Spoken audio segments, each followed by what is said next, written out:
Hello, everyone, and welcome back to the channel. Today, we're embarking on a journey back in time, over 2,500 years, to a city that laid the very foundation of Western civilization. A place where ideas were born that still shape our world today. We're talking, of course, about ancient Athens. So, what comes to mind when you think of Athens? Perhaps the magnificent Parthenon, standing proudly atop the Acropolis, or maybe the names of legendary thinkers like Socrates, Plato, and Aristotle. You'd be right on all counts. But Athens was so much more.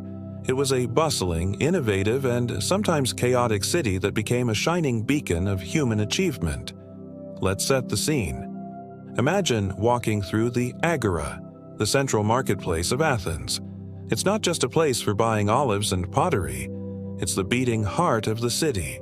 Here, merchants hawk their wares, politicians debate, and ordinary citizens gather to discuss everything from the latest gossip to the nature of justice.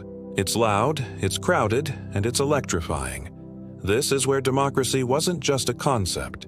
It was a lived, daily experience. And that's one of Athens' most incredible gifts to the world. Democracy, or demokratia, meaning rule by the people. Unlike our modern representative systems, Athenian democracy was direct. If you were a male citizen, you didn't just vote for someone to make decisions for you. You went to the assembly, the Nix, and you participated directly. You could raise your hand to vote on laws, on whether to go to war, or on how to spend public funds. It was a radical idea, placing immense power and responsibility in the hands of ordinary people. Of course, it wasn't perfect. Women, slaves, and foreigners were excluded, but it was a revolutionary first step on a long road. Now, you can't talk about Athens without talking about the giants of philosophy who walked its streets.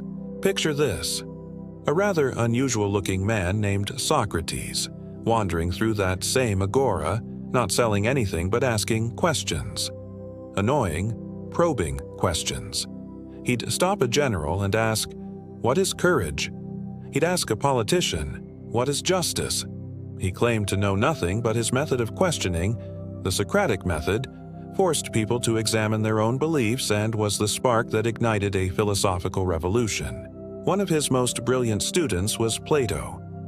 Devastated by Socrates' execution, Plato turned to writing, preserving his teacher's ideas in a series of brilliant dialogues. He founded a school, the Academy, which we can think of as the world's first university.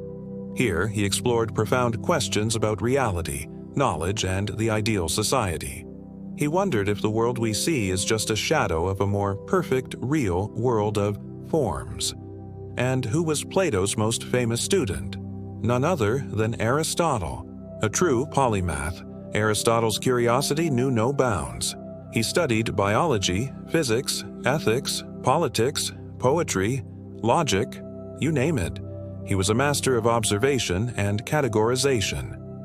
While Plato looked to an ideal world beyond this one, Aristotle was fascinated by the world right here in front of us. He cataloged plants and animals, analyzed different forms of government, and laid the groundwork for logical reasoning that would dominate Western thought for centuries.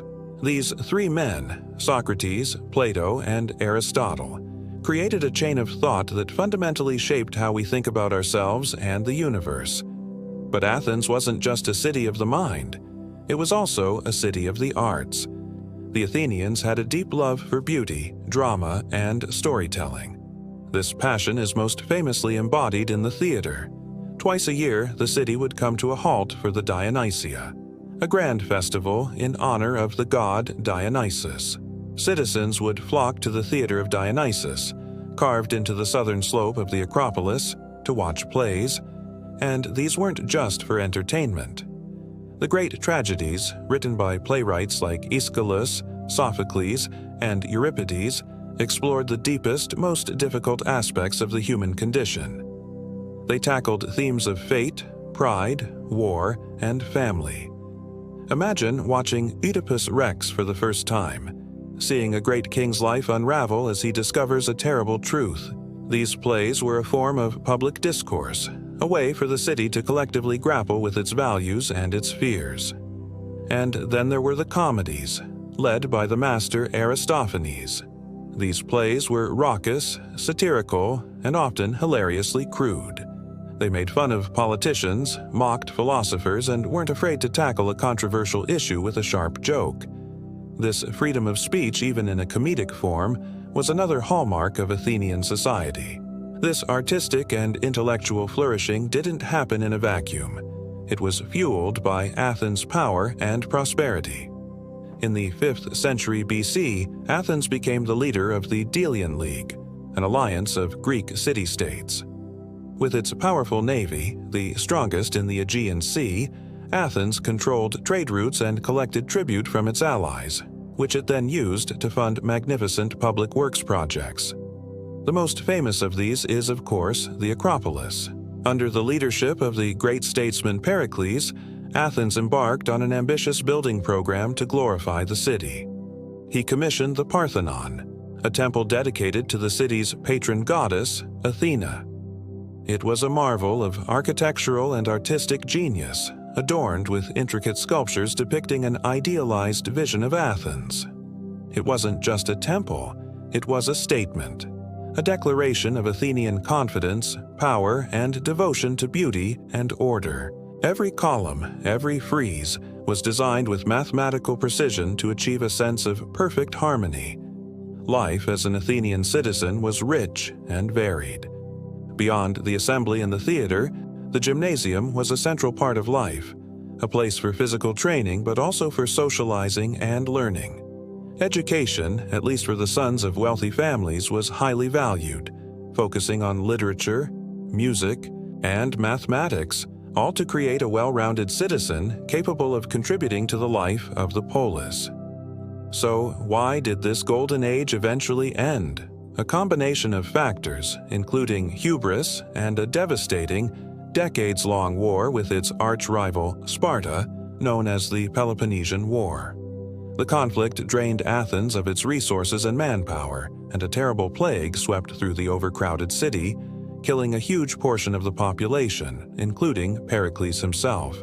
Though Athens would continue to be a vital cultural center for centuries, its political and military dominance was broken. But the legacy of Athens is immortal. Every time we vote, debate a political issue, watch a play, or study logic, we are treading in the footsteps of the ancient Athenians. They were the original architects of so many of the ideas we hold dear. They asked the big questions, and they weren't afraid to experiment with the answers. They showed the world what a society can achieve when it values reason, creativity, and the participation of its citizens. The story of Athens is a powerful reminder of man of potential. It's a story of a small city that dared to think big, and in doing so, changed the world forever. Thank you so much for joining me on this journey to ancient Athens. I hope you found it as fascinating as I do. If you enjoyed this video, please give it a thumbs up, and don't forget to subscribe and hit that notification bell so you don't miss our next historical adventure. Let me know in the comments what ancient civilization you'd like to explore next. Thanks for watching, and see you in the next one.